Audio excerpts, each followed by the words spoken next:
नमस्कार। मातृशक्ति और पितृशक्ति। दिल्ली में किसानों का आंदोलन चल रहा है और उसको फेल करने के लिए नए नए हथकंडे मीडिया के माध्यम से, गुप्त एजेंसियों के बयानों से बार बार ये दिखाया जा रहा है कि इसमें राष्ट्र विरोधी गतिविधियाँ लिप्त हैं या वे इसमें कुछ फ़ायदा उठा सकते हैं।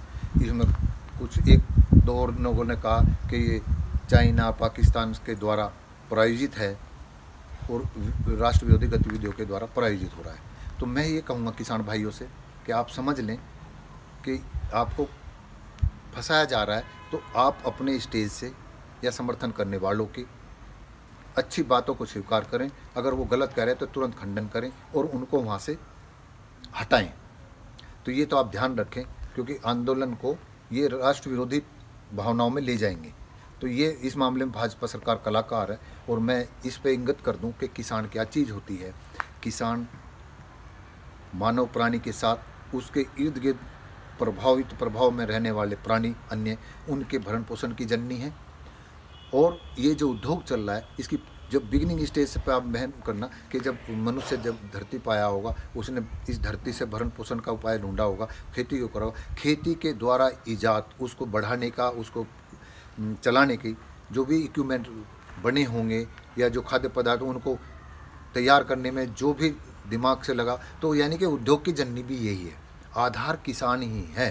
तो इस पर ध्यान दे लीजिए कि हम पढ़ के अब अफसर बन जाए, मैं खेती छोड़ दूं, लेकिन मेरे पुरखों ने या मानव जाति ने पहले खेती ही की है अपने ज़िंदा रखने के लिए, फिर अन्य को ज़िंदा रखने के लिए। तो इस भाव को समझ लें कि किसान एक माँ की तरह है। जैसे माँ अपने बच्चे को 9 महीने पेट में रख करके कष्ट सहल करके उसको संस्कारित करके पोषित करती है, पालती है, फिर वो समाज में अच्छे काम करने की भावना से उसे विचरण करने के लिए अवसर देती है। तो वो अलग बात है, कुछ अच्छे निकलते हैं, कुछ बुरे निकलते हैं। ये अच्छाई बुराई लाभ हानि ये समाज में चलता ही रहेगा। तो किसान ऑल ओवर सभी उद्योग का, प्राणियों का अस्तित्व रखने का आधार है। ये तो मैं इसकी एक परिभाषित कर रहा हूँ अपने शब्दों में। अब आप आ जाइए इसमें कि भाजपा सरकार राष्ट्र विरोधी गतिविधियों में लिप्त होने के कारण इसको आंदोलन को फ्लॉप कर सकती है और विपक्ष इसमें अदूरदर्शिता का परिचय देता रहेगा। तो आप विपक्ष का समर्थन तो लें, लेकिन उनकी गलत नीतियों का विरोध करें, समर्थन में मूक ना रहें। आलोचना उनकी किसान आंदोलन पर लोग भी करें। और एक और इसमें मैं पहलू बता दूं कि उत्तर भारत की खास तौर से कि उत्तर भारत में जब भी सरकार कोई गलत नीतियाँ लाती है, जब कोई सी भी कांग्रेस भी लाई, और उसमें जब यहाँ किसान नस्ल में जो नेतृत्व करता है तो वो एक विशेष नस्ल ही नेतृत्व करती है, अन्य उसके साथ साथ लगने लगते। वो उनके हाथों में, दोनों हाथों में लड्डू होते हैं। आंदोलन सफल रहा, नीतियाँ सफल रही तो किसानों के दबाव में हुई। आंदोलन विफल हुआ, आंदोलन दिशाहीन हुआ, तो ये उस विशेष नस्ल के कारण हुआ। वो अपनी यहाँ नेतृत्व का या अपना प्रभुत्व के कारण ऐसा कर रहे हैं। तो ये पहला भी इतिहास यही है, उसको ध्यान में रख करके अगर ये आपको ही नेतृत्व करना, तो मेरे उस नस्ल के लोगों से यही कहना है कि संयमित रहें। अगर कोई इस तरह के उलगुल वहाँ भाषणबाजी या नारेबाजी कर रहा है, उनको संयमित रखें, क्योंकि हम राष्ट्रवादी हैं। किसान के साथ हम राष्ट्र की सेवा करने वाली भी नस्ल है। तो उस बात की गरिमा का ध्यान रखें। भाजपा उस मौके की तलाश में है कि आपका आंदोलन फेल हो जाए, क्योंकि भाजपा की इस जल्दबाजी से यही निकल कर आता है कि हमारी कमर तोड़नी है, किसानों को विभक्त कर देना है। फिर वो जब फेल होगा तो उसमें कह देंगे तो एक नस्ल के लोग कर रहे थे।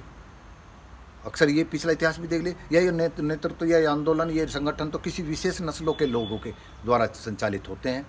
तो जो दोनों हाथों में लड्डू लिए रखते हैं, अन्य लोग भी किसान हैं, लेकिन वे कभी बढ़ चढ़ के नेतृत्व नहीं करते। वे मूक दर्शक रहते हैं कि लड्डू मिल जाएगा तो खा लेंगे, नहीं मिला तो आलोचना कर देंगे कि कड़वा है, खराब है, सही से नहीं बना है। भिन्न भिन्न टिप्पणी करते आए हैं। इस पर ध्यान रखें विशेष नस्ल के लोग कि आप भरण पोषण के साथ साथ इस देश की सुरक्षा करने वाले भी हैं।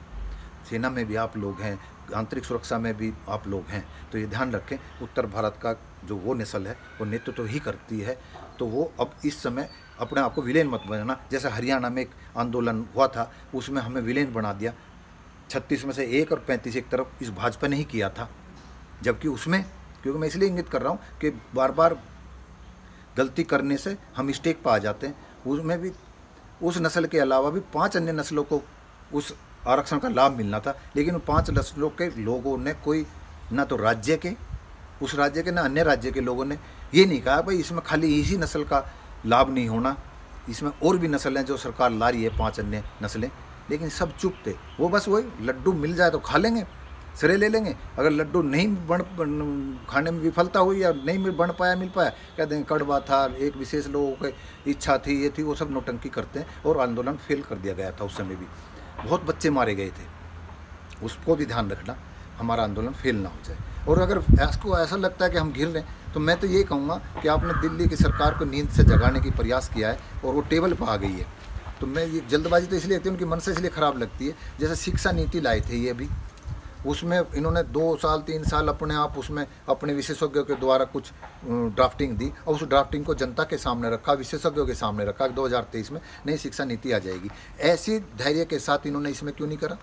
इस संकट काल में एकदम क्यों लिया है इसको?